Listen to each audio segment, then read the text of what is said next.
Hello, dear brothers and sisters.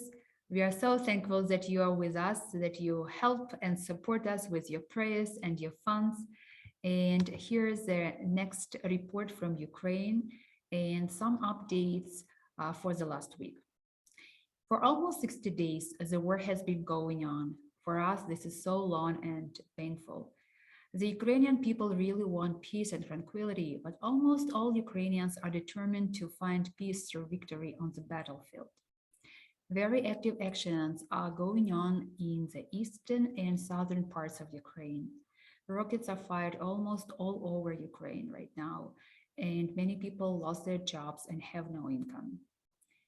Some statistics: 15,000 church members left for the western regions of Ukraine, 12,000 went abroad. 7 people died and 20 were injured, and this is without the east. 8 church buildings were destroyed, and this is also without the eastern part. Now we simply do not have access to some cities of the east. There is no information about our church members there. Approximately 500 houses or apartments of pastors and members of our church were destroyed, again without taking into consideration the eastern part. 220 churches accept refugees. But there is also a positive side to this. One of our conferences has baptism for 7 weeks in a row, and this is a Bukovinian conference. They already have baptism for this Saturday as well. So it's been 8 weeks of constant evangelistic campaigns and baptisms. Praise the Lord. God helped to get baptized 100 people during this time of war, and this is a great miracle. We admire the faith and courage of people, and the church in Ukraine is alive and has faith. At the moment, about 10 evangelistic series are being carried out with the distribution of social and humanitarian assistance like food, hygiene products, etc. On average, 100 new non-Adventists come to each program. And let me share some pictures with you.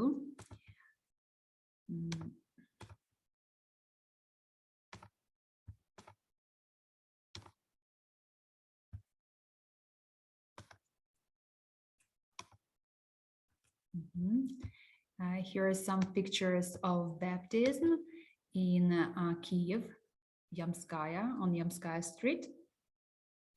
And this is evangelistic campaign in Kiev. And this is in Bukovina, baptism there. Some fresh pictures from that area. And this is a short testimony which came from Kharkiv about fixing the roof of the church building. And what we have here is our church members say that there is a testimony with repairing damage to the church building. In the city, our brother was trying to find roofers, and the answers were as follows. Either these specialists don't work with Anduin material, or maybe they left, or maybe some other reason. So we prayed and continued to search. God helped us to find roofers from a nearby area who agreed to help, and for a very modest fee. The day before, the city was shelled several times. People were worried about whether they should go or not, but they decided to come anyway. Roof repairs were carried out under heavy rain and shelling all around. We were very worried about the safety of these people. We prayed a lot while they were working.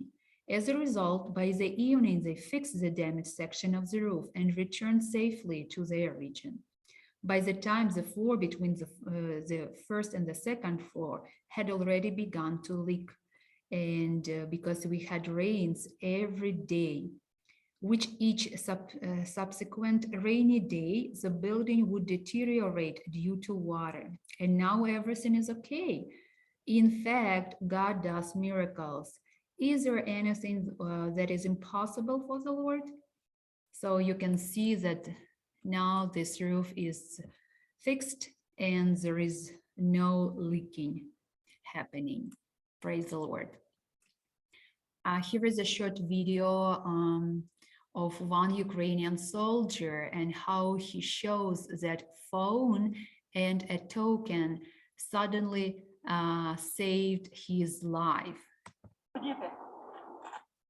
Единственное, что спасло мою жизнь, это телефон за 20 тысяч. И жетончики вниз выдали. Ось що жетончики, через ксиву, Okay, this picture was taken in Bucha, and we can see a boy who is reading a children's Bible while his mother is in the queue for help. And this is a Ukrainian girl. She is 10 years old, and her name is Ivanka. The Russian army stole her phone, and during evacuation from Trostianets at the checkpoint, the Russian soldier took her phone, and later he was taken prisoner to the reconnaissance unit of the 93rd Brigade of the Cold Yar.